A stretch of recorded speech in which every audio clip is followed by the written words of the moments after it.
Bonsoir à tous et bienvenue dans votre édition dominicale. Je vous propose d'en découvrir le sommaire tout de suite.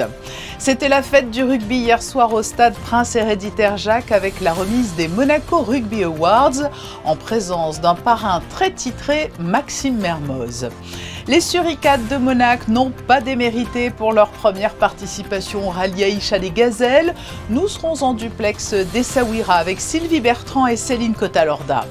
La clôture de la Fashion Week, nous reviendrons sur le défilé proposé par les élèves de l'université londonienne de Central St Martins et du pavillon Bosio à l'espace Léo Ferré. Et puis en cette période très arrosée, les plantes printanières se régalent. Nous nous rendrons à la pépinière domaniale à Saint-Laurent-d'Aise.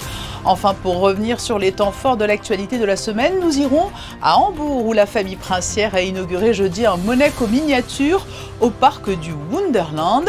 Et nous entendrons Jean-Pierre Serrus, 13e vice-président de la région Provence-Alpes-Côte d'Azur, en charge des questions de transport et mobilité. Il est venu évoquer avec le gouvernement les pistes d'amélioration de la desserte ferroviaire de Monaco.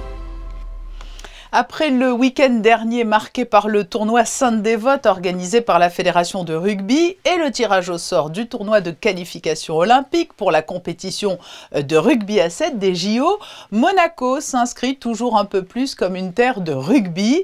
Hier soir, c'est l'ASM Rugby qui récompensait les rugbymen et women de tous âges à l'occasion des Monaco Rugby Awards. Voyez ce reportage de Thomas Deus et Justin Adel. La Kids Cup bat son plein depuis le début de la journée. Les jeunes s'amusent dans une compétition réunissant différentes catégories. À cette occasion, le club monégasque a décidé de mettre en place les Monaco Rugby Awards. Effectivement, on essaie de remercier du plus petit bénévole dans l'ombre ou du plus grand éducateur, quels que soient les résultats de son équipe d'ailleurs, mais l'investissement qu'ils y mettent. Et on sait que c'était pas un territoire de rugby à la base, donc il a fallu vraiment prendre à cœur cette histoire. Et aujourd'hui, ce qu'ils transmettent aux gamins, c'est magnifique. Donc on a tout simplement envie de leur dire merci. Le club a envie de leur dire merci. Du joueur de l'équipe première en passant par le coach de l'équipe première, voilà, qui vont ce soir applaudir l'éducateur des U6 ou le bénévole qui tient la buvette autour des enfants. Et ça, c'est super. Une première, saluée par tous les membres du club, même le manager sportif. C'est très important, ça fait plaisir que nos dirigeants et le club ils ont organisé cette journée parce que ça va récompenser un peu tout le travail que tous les bénévoles et tous les acteurs du club qui l'ont fait pendant toute l'année.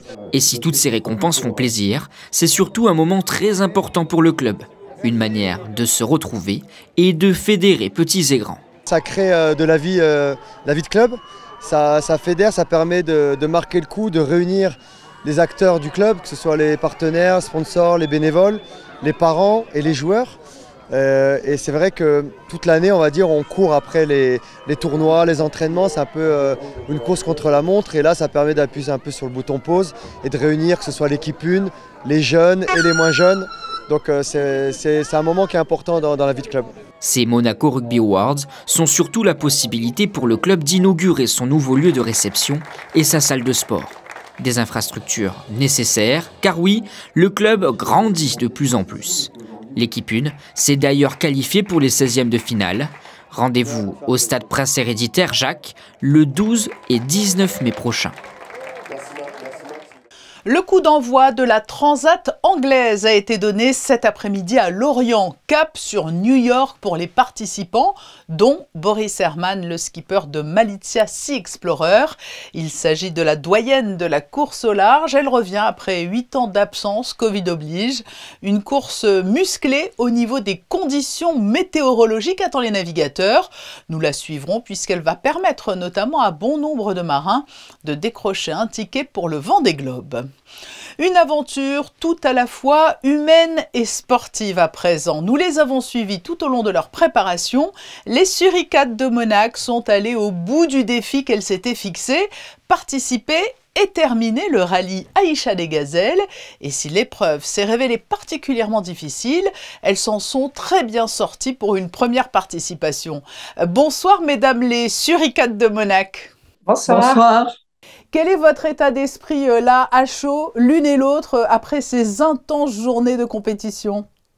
Satisfaite d'avoir réussi ce challenge, avoir vécu une extraordinaire aventure, et puis fatiguée aussi, parce que c'est dur, c'est éprouvant.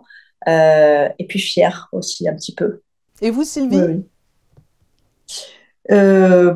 D'abord fatiguée parce que en effet les conditions ont été très très compliquées et dures. Ça a été reconnu tout à l'heure par les organisateurs. Ça a été une édition très très difficile, notamment de par les conditions météo, puisqu'on a subi tempête de sable, enfin vraiment des grosses conditions météorologiques. Après, bien évidemment, très contente d'avoir pu arriver au bout, d'avoir tenu le coup jusqu'à la fin. Et puis peut-être une légère frustration. Oui, parce que quel est votre résultat final? Vous vous êtes très bien débrouillé. Eh ben, en fait, on s'est très bien débrouillé jusqu'au dernier jour, je dirais, où on était contre toute attente en haut du classement. Et puis, voilà, le dernier jour, il y a eu une petite défaillance de notre part. Non, mais en fait, on arrive quand même donc 18e au classement, première participation sur, je crois, 150 équipages, et 34e au général sur 164. Hein, donc, il y a beaucoup de primo-participantes. Et du coup, c'est vrai que c'est un résultat qui nous fait plaisir. Mais c'est vrai que, comme dit Sylvie, jusqu'à la dernière étape marathon, donc vraiment le dernier jour, on a raté en fait les 2 dernières balises, et sans ça, je pense qu'on aurait pu faire encore mieux, mais ce sera peut-être pour une prochaine fois. Ouais, c'est déjà très bien. Céline, vous avez eu une préparation complète, on vous a suivi notamment aussi avec les pompiers de Monaco qui se sont impliqués. Cela suffit face à ces épreuves quotidiennes qui se sont révélées particulièrement dures? Ça nous a aidés, bien sûr, c'était indispensable, notamment pour tout ce qui était pilotage, prise en main du véhicule, guidage aussi, parce que c'est des choses qu'on a mises en pratique sur le terrain. Après, honnêtement, on n'anticipe pas autant la difficulté qu'on va rencontrer concrètement. En fait, on est mis en permanence en situation d'inconfort, de stress. On change nos habitudes, on est prise quand même par le temps, même si c'est pas une course de vitesse. Donc voilà, c'est assez stressant, mais je pense que c'est fait exprès, que les organisateurs sont un petit peu sadiques et que nous, on est un petit peu maso parce qu'on le fait. C'est pas une partie de plaisir. Sylvie, pour bien comprendre, est-ce que vous pouvez justement nous résumer une journée type sur le rallye des gazelles?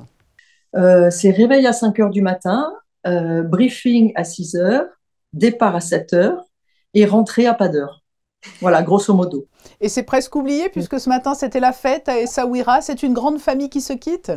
Un peu, oui, un peu. Ouais, on est dans une bulle en fait pendant toute la durée du rallye, avec toutes les gazelles, avec les organisateurs de Mayanga, Dominique Serra qui mène tout ça avec brio.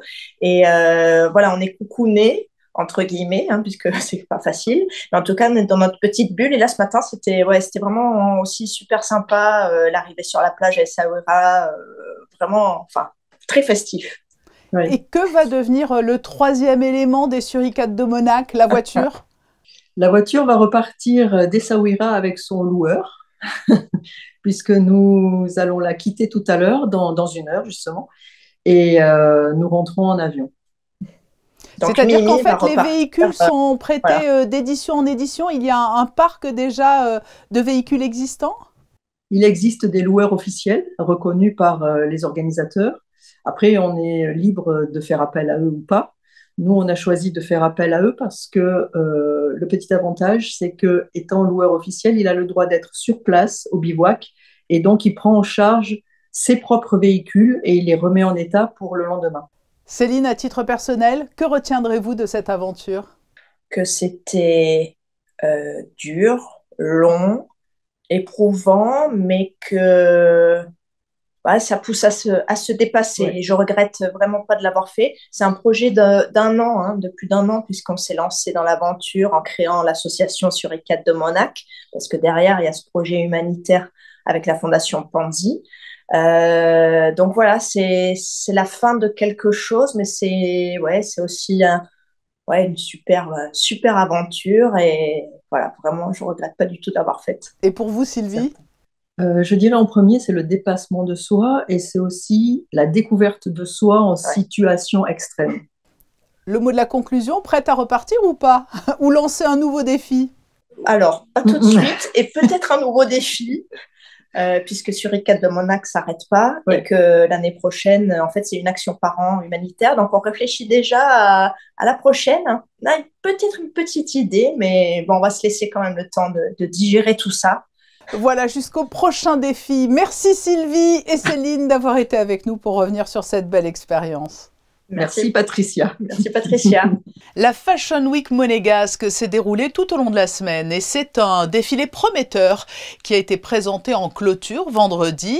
2 hivers, 3 étés a été créé par l'Université des Arts de Londres et par le pavillon Bosio. Cela s'est passé à l'espace Léo Ferré et c'est un reportage de Christinda Thomel et Serge Prémont. Entre défilés et performances, cet événement inédit présentait les collections de stylistes issus de l'université britannique, la Central St Martins, dans une scénographie conçue par des étudiants du pavillon Bosio.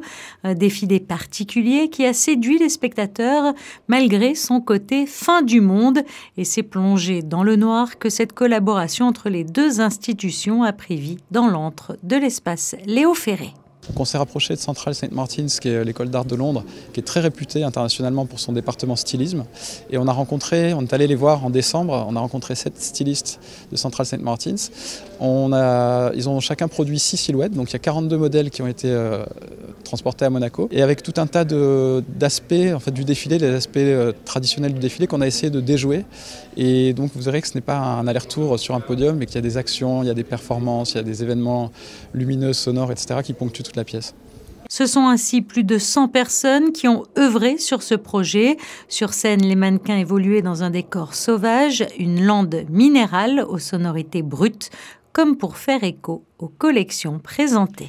C'est l'heure des plantations printanières. Avec les beaux jours, les espaces verts de Monaco fleurissent avec l'apport des plantes qui sont cultivées sous les serres de Saint-Laurent-d'Aise, où se sont rendus cette semaine Anaëlle Marquez et Camille Caloni. Ce sont sous ces serres que poussent et grandissent à chaque saison arbustes et plantes qui décorent Monaco. Et justement, en ce moment, la principauté est en plein refleurissement, alors les jardiniers de la pépinière s'activent pour fournir les équipes en charge du renouvellement des massifs monégasques. En ce moment, justement, on est en pleine plantation. Donc ça fait déjà 1 semaine et demie, c'est presque la 2e semaine. Donc nos serres commencent à être vides. Et on a un camion qui va faire les rotations, qui va desservir chaque secteur en fonction des commandes qu'ils ont passées l'année passée pour les fournir en fleurs dans leurs différents massifs.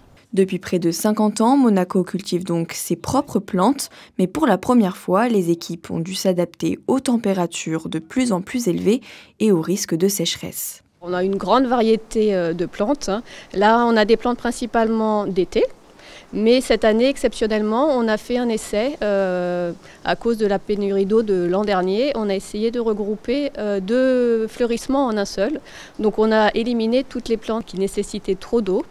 Donc on a principalement fait des bégonias, des goras, en fait des plantes qui sont très résistantes à la chaleur et au manque d'eau. Le but cette année, que les plantes tiennent donc jusqu'au refleurissement d'hiver. Celui-ci aura lieu fin octobre, début novembre. Un ajustement est quand même prévu à la fin de l'été pour changer les fleurs qui n'auront pas survécu aux chaleurs. Sauf que cultiver des plantes est un processus long. Alors pour qu'elles soient prêtes en temps et en heure, les équipes s'y prennent 1 an à l'avance. Tout d'abord, on fait un cahier de fleurissement, c'est-à-dire on propose un catalogue de plantes qu'on va envoyer aux différents secteurs. Et à partir de ces différents choix, nous, on va faire des commandes de graines. Pour certaines plantes qui sont plus compliquées ou qui n'existent pas en graines, on part de boutures, de petits plants qu'on achète directement. Mais nous, on préfère vraiment partir de la graine, donc de partir du début jusqu'à la fin de la plante en pot. À chaque refleurissement, ce ne sont pas moins de 40 000 plantes qui sont produites à la pépinière de Monaco, sans oublier qu'elle fournit également la Société des Bains de Mer, la mairie et le Palais Princier. Retour à présent sur les temps forts de la semaine qui s'est écoulée. Rendons-nous en Allemagne. À Hambourg se trouve un musée qui fait rêver petits et grands. Il s'agit du musée miniature Wunderland. Le couple princier et ses 2 enfants s'y sont rendus jeudi pour assister à l'inauguration de la reproduction miniature de la principauté. Vanessa Dessy et Thomas Deus les ont suivis.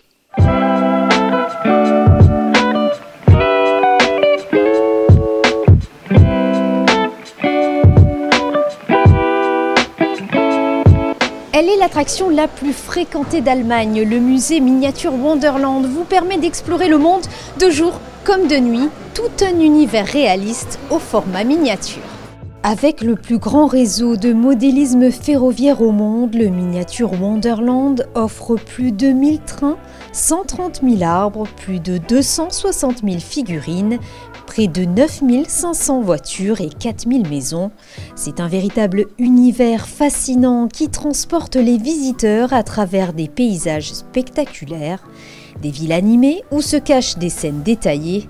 Chaque section offre une immersion totale dans un monde miniature, qu'il s'agisse d'une fête foraine, de Monument Valley ou encore d'un aéroport, où les opérations aéroportuaires restent fidèles à la réalité, depuis le décollage des avions jusqu'au mouvement des véhicules sur le tarmac. C'est un lieu où l'imagination prend vie. It's not easy to describe. It's a world in small where you find many trains running, planes running, but the most important things for our visitors are the small details, funny details, crazy details. You can look all over this layout and find all these small figurines, more than 200,000 figurines which are telling stories and bring you to laugh. It's a place where all the people get with a smile out. Une reproduction miniature de la principauté vient de faire son entrée au Miniature Wonderland.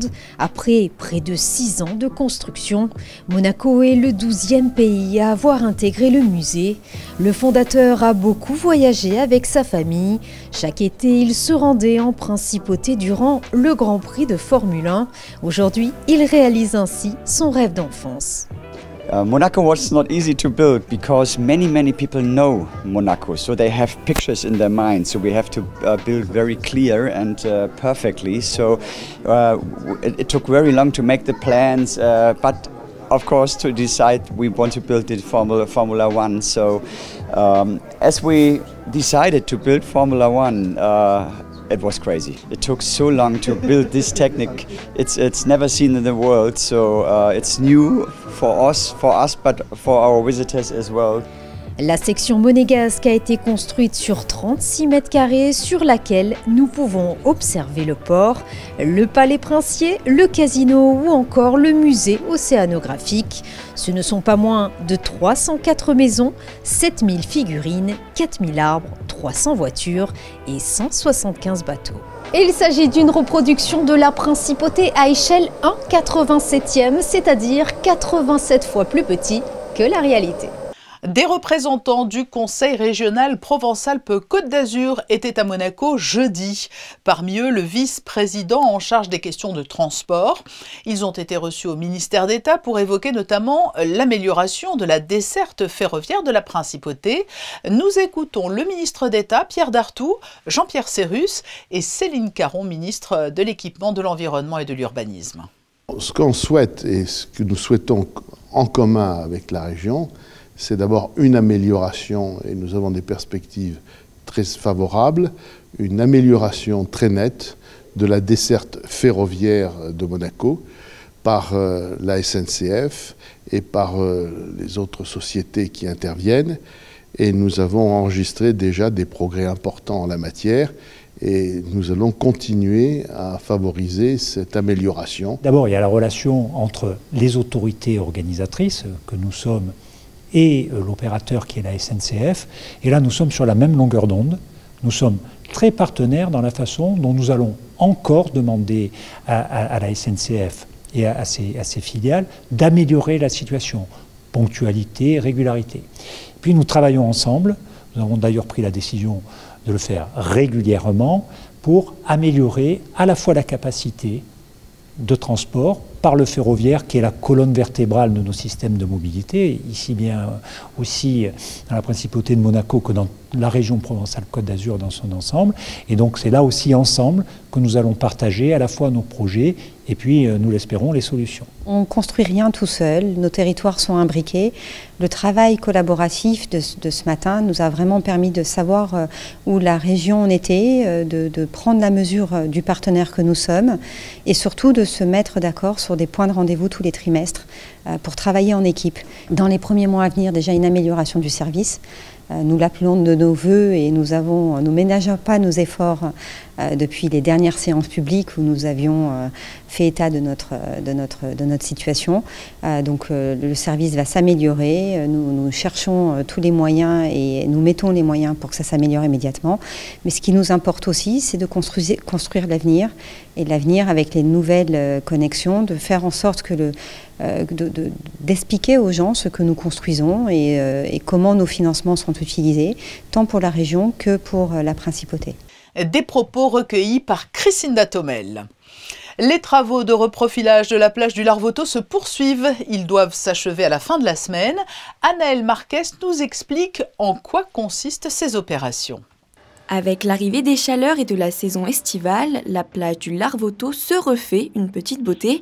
Depuis lundi, le bord de mer est en plein reprofilage, alors ce ne sont pas les serviettes de bain, ni les transats ou les bouées qui ont envahi la plage, mais bel et bien les tractopelles. Ces travaux permettent de diminuer la pente d'accès à l'eau qui s'est formée pendant la saison hivernale, de récupérer le sable qui s'est échoué ou qui s'est accumulé côté est de la plage, de façon à la remodeler et permettre une morphologie pour accueillir le public et avoir une capacité d'accueil suffisante. Il y en a systématiquement à la fin de chaque saison hivernale pour vraiment faire le plus gros des travaux.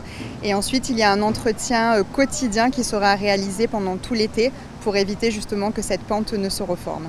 Une contrainte pour les équipes en charge du reprofilage, préserver les espèces sous-marines de la réserve du Larvoto. Alors un dispositif un peu particulier a été mis en place. Ces filets anti-turbidité sont en effet placés au niveau des anses.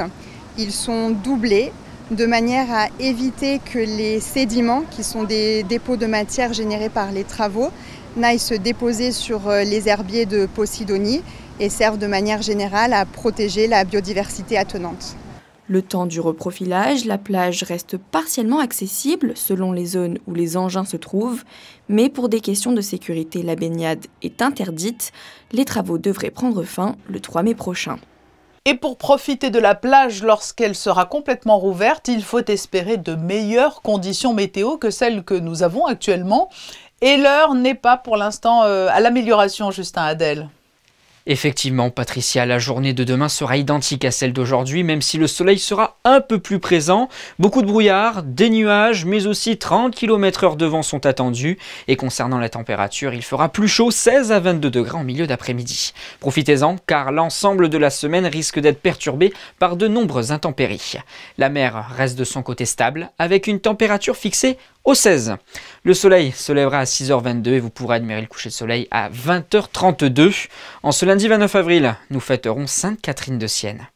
Il faudra donc attendre encore un peu pour le retour du soleil. Cette édition se referme avec le flashback de la semaine, tout ce qui est arrivé au cours des dernières années sur cette dernière semaine d'avril et début mai. Demain à 19h, vous retrouverez Julia Vial. Très belle fin de week-end et bon début de semaine.